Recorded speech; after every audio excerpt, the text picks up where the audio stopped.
1000万 MLB 翻訳侍戦士チャンネルへようこそ。ドジャースの布陣が一段と充実する中、大谷翔平選手の二刀流復活に期待が高まっています。さらに山本由伸選手などがローテーションに入り、メジャー屈指の投手陣が完成。さらに佐々木朗希選手の加入も決まり、日本人選手の活躍から目が離せない展開となっています。今回はドジャースの投手陣に関する現地メディアの評価と、大谷選手の復帰に向けた最新情報をお届けいたします。このチャンネルでは、日本人メジャーリーガーに関する現地放送局の様子を翻訳してお届けいたします。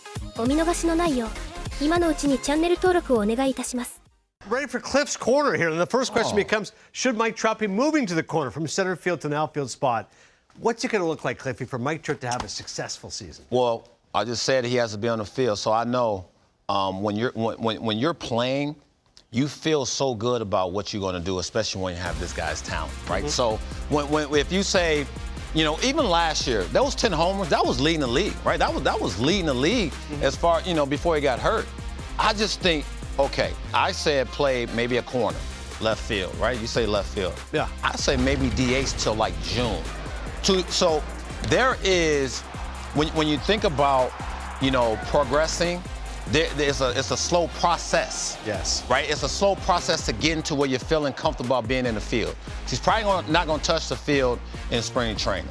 Probably not going to touch the field. So how do you expect him to play opening day in the field? Maybe he does touch the field. I'm just saying, as far as playing, you have to figure out, how do I get him through spring training unscathed? Like, just, I want this. I want to see this. I want him in the cage, because if he's in the box, there's going to be some damage done, because he's just that good. Yeah. He can be elite hitter if he's healthy. The one thing you can't leave spring training with doubt of if my knee is good, if my wrist is good, if anything is not feeling up to par. So I don't want him in the field. Yeah. If you give him DH till June is interesting. Well, 150 games, how do you get him there?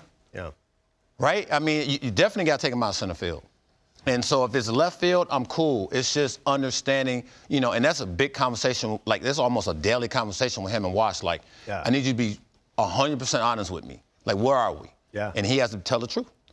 Right? It's that point in his career. We know the player, yeah. but it goes beyond that. Yeah. Right? Because I've been around superstar players.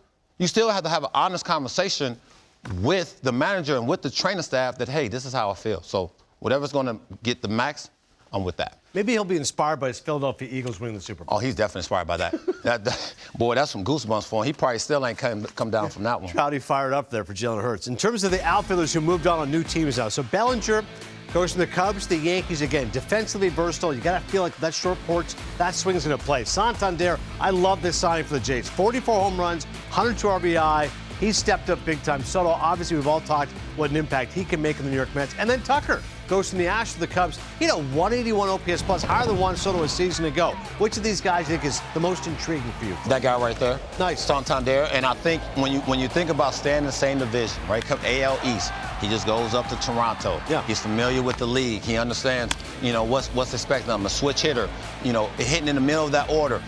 Those are all the things that you look for. You got a nice, secure, big money bag, and it just looks good on him. He looks happy. Yeah. You know, when you get the red carpet rolled out for you, you want to end up like that. Yeah. Right? Nice haircut. You know you rich. Uniform fitting good. They got the size right. You know what I'm saying? All those little things you want. And I think that's the big thing about free agency. It's like, you know what? It looks a little scarce early. Yeah. And for whatever reason, because I was all on it. Like, what? No lineup can use this, right? And I think the Blue Jays hit it on the head by saying, if we want to keep our big boys, he's a big part of keeping these guys. Yeah, $92.5 million over 5 years. And if you look at how much the money is deferred, it actually ends up being like $14 million a year. Like, for a Toronto team that clearly needed power, this was their biggest need. They got it. And you know what? I always talk about playing, because obviously it's stuck in my head when I didn't play.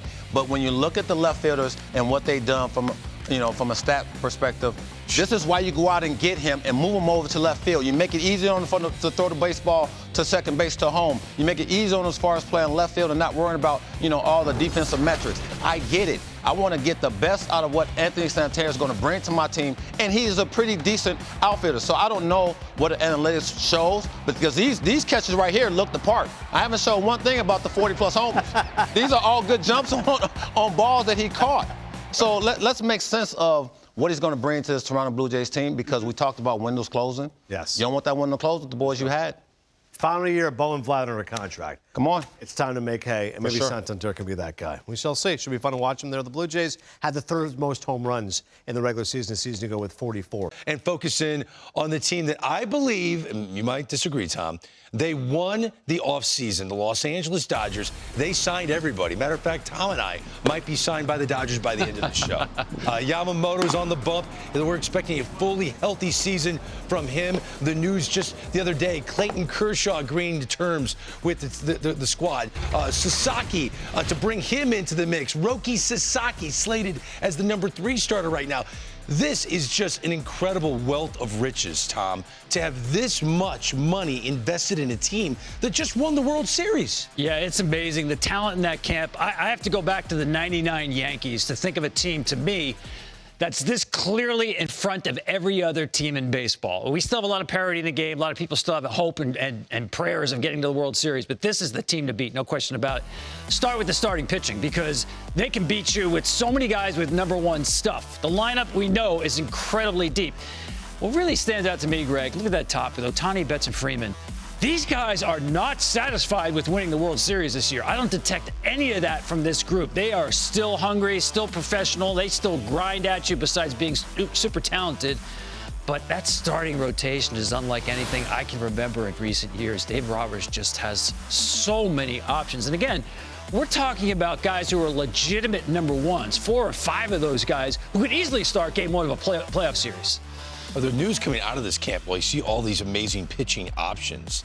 Evan Phillips, who for a time was the closer of the Dodgers, Michael Kopech, who they acquired from the White Sox, looked tremendous. They're behind schedule, according to Bob Nightingale. Therefore, they're likely to start the year on the injured list. That's not a big deal to the Dodgers. Those 2 arms, if they were going to start the year a bit late due to maybe, not being completely healthy, that would be headline panic possibly for most organizations. But when you show us the wealth of depth that the Dodgers have on the mound, we could see injuries come for them numerous times throughout the year, but they'll still be the heavy favorite to win that division. No doubt. Tanner Scott, to me, best stuff to be the closer there, I think. But Kirby Yates, great season last year, could easily close. Kopech, when he's healthy with his fastball, Phillips has done it. So many options for Dave Roberts. Think about this. Last year, the Dodgers won the World Series. They used 60 players. You need to build in redundancy in the course of a long season. They've got more of that than anybody. And that's right, it's Spring Training Eve. Special time here at MLB Network. And for all you baseball fans out there, need a little Technicolor here, got the music going. It's funny, Cliffy, talking to players, so many guys will go, yeah, spring training is too long, too laborious. But they'll talk to other guys, they go, no, I need to be there 6 weeks early. I get my work in, get prepared. Were you a creature of habitat? Did you really have a program when it came to spring training? I really did. I tried to get there a little early, settle in, and then go in and have a conversation with the manager, right, whoever it was, just to get on the same page. How you want me to play? How you want me to get ready? Am I going to play the road games? Do you want me on the bus? Like, where in Florida, typically you have to take the bus because, trip's a little longer. AZ, they let guys drive, because everything is a little shorter as far as distance. But I just need to leave camp, and not just me, everybody, leave camp healthy. You try your best, right? Guys come in a little banged up. From surgery or whatever case they have in the offseason. But for the most part, just get through camp. Yeah. Don't get through camp and feel like it's August. You can't, right? And that's all you're trying to do. That's it, right? Feel good. Like when you watch the game in spring training, you see like guys like Francisco Lindor. He likes to play. Yeah. Some guys are like, hey, give me a couple games in, and I want to get my work in the cage. Yes. And so on and so forth. So whatever floats the boat for your players to get the max out, I'm on board with that. So much of that is about timing, getting that rhythm down. Speaking of rhythm, we will be seeing Shohei Ohtani again as a two-way player, hitting and pitching. Yeah. It's amazing. We didn't have to pitch. All his focus on hitting. Right. He puts up this historic 50-50 season. So part of me says, Cliff, you're right. Offensively, those numbers are going to dip a little bit. He's not going to steal 50 bags.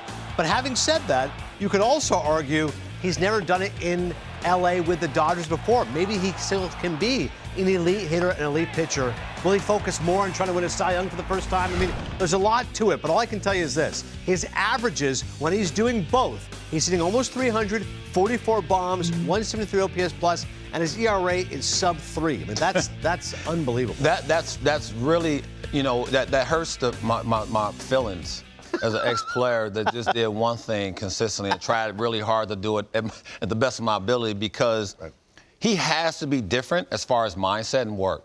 So it should tell you as a hitter, you don't need that workload to be that dramatic. Right. You need to work smart and understand, because he's working smart. Yeah. The only way to get through a season and be that productive as we just saw is to work smart. Yeah. And understand that your body needs rest at times. So while we're in the cage, banging away, trying to get that swing right, sometimes less is more. Yeah. And I think you have to think that way, because that's the only way you can get that max out of his body. To your point, the numbers I looked at, I just saw 143 innings is issuing to me. I'm like, he could throw 120. Like, they have 9 starting pitchers. It's okay. He doesn't need to go every 5th day. When he was as good as he was, as we saw offensively, I'm on board with that. Yeah. Right? I just think that makes the most sense for that team where they are as far as what he did offensively in the leadoff spot, by the way.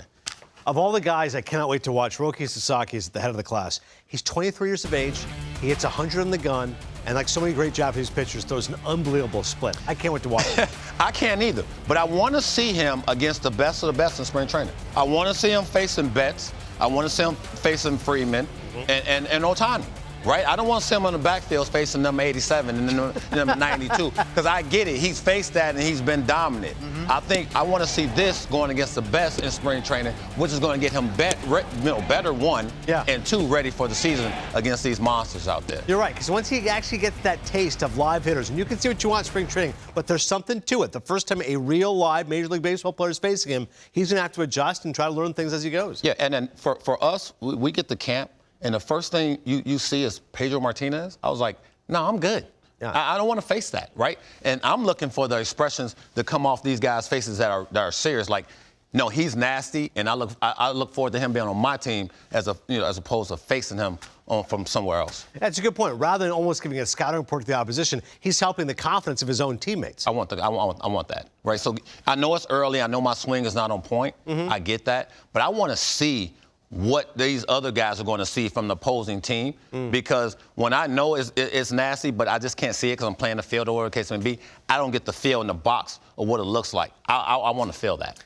It's going to be fun. Yeah. Meantime, as far as the team that the Dodgers beat in the World Series, New York Yankees, earlier on Tuesday, Aaron Boone was asked if the Dodgers' comments on the Yankees' sloppiness in the World Series bothered him.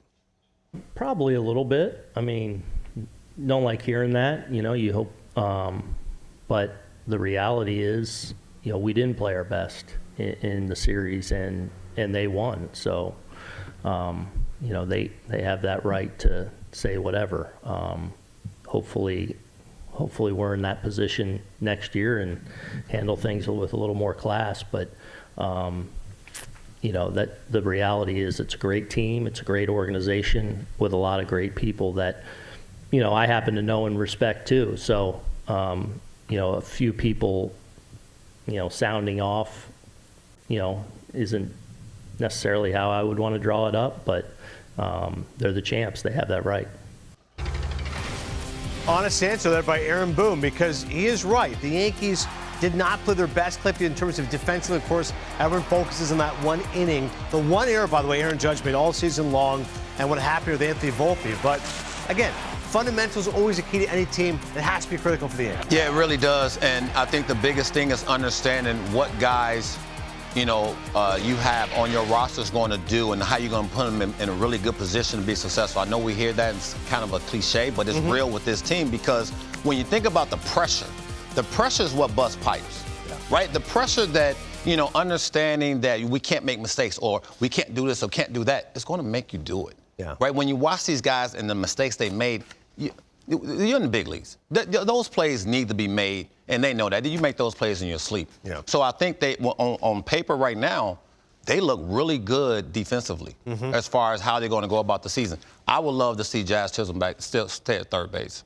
He was great at third. He was great at third, and I think I want to see him play more, one, as far as games, and then be that guy in the box without thinking about going over to second and trying to be the guy, that we've seen him play there before. Yeah. I think he's better infielder than outfielder, but I would like to see him at third because I think he sort of figured that out. Yeah, certainly made an impact there at third base, and outs above average were really well received for a guy playing the hot corner for the first time. All right, that's a story involving the New York Yankees. In the meantime, you look at a first base, new place. There's lots of guys now in different spots. Paul Goldschmidt, among those who will help improve the New York Yankees defense, now at first base. You've also got Josh Naylor, now a member of the Arizona Diamondbacks, Nathaniel Lowe, Santana, Christian Walker will now be a member of the Houston Astros. So there's been a lot of movement here when it comes to first base.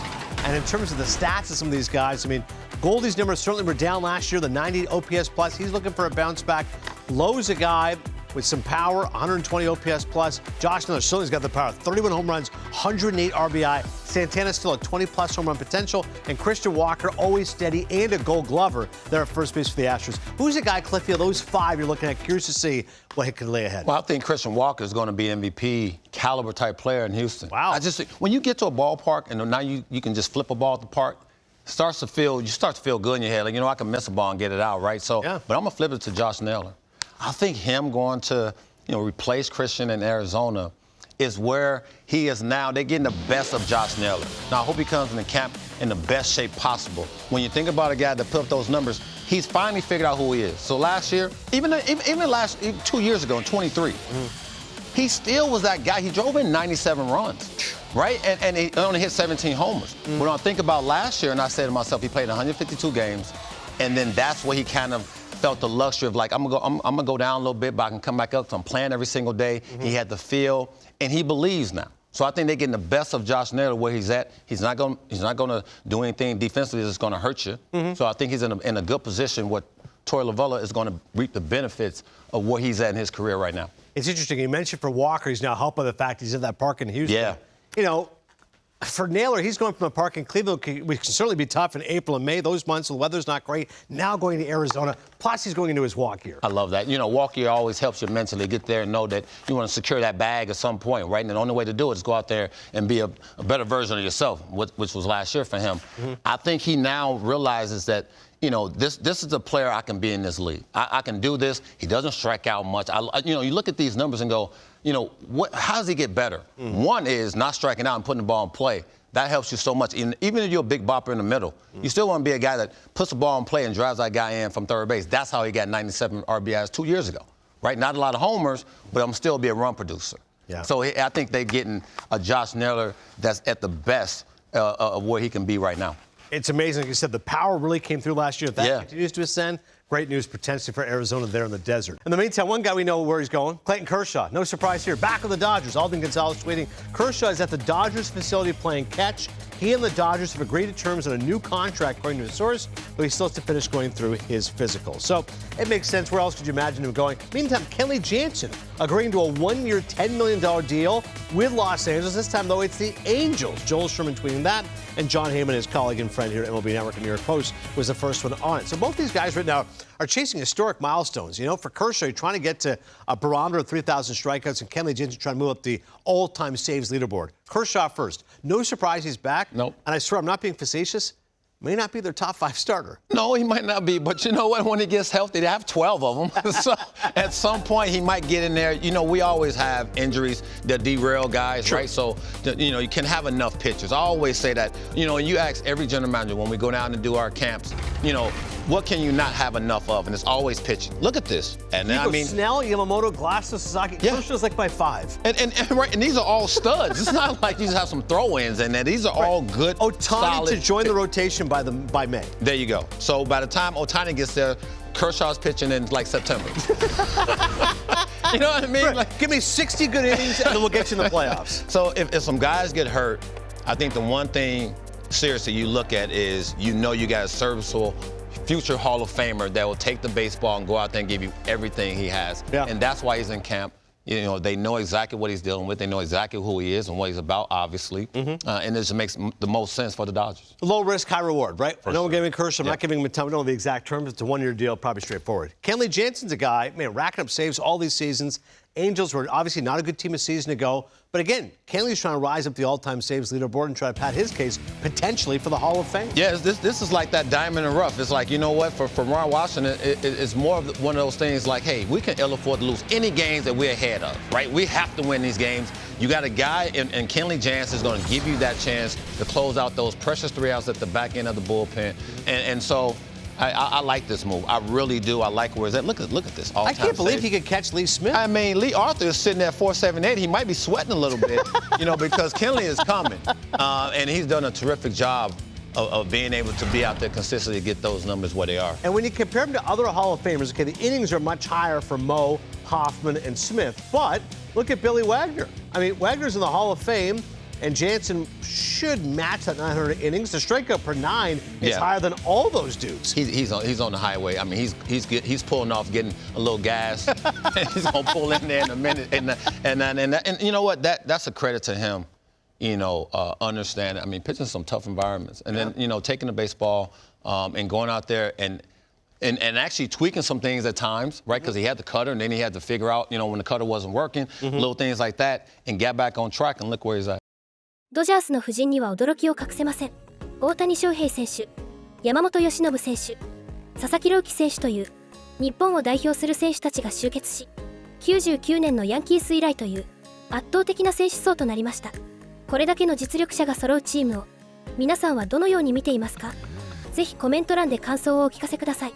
では次回の動画でお会いしましょう。ご視聴ありがとうございました。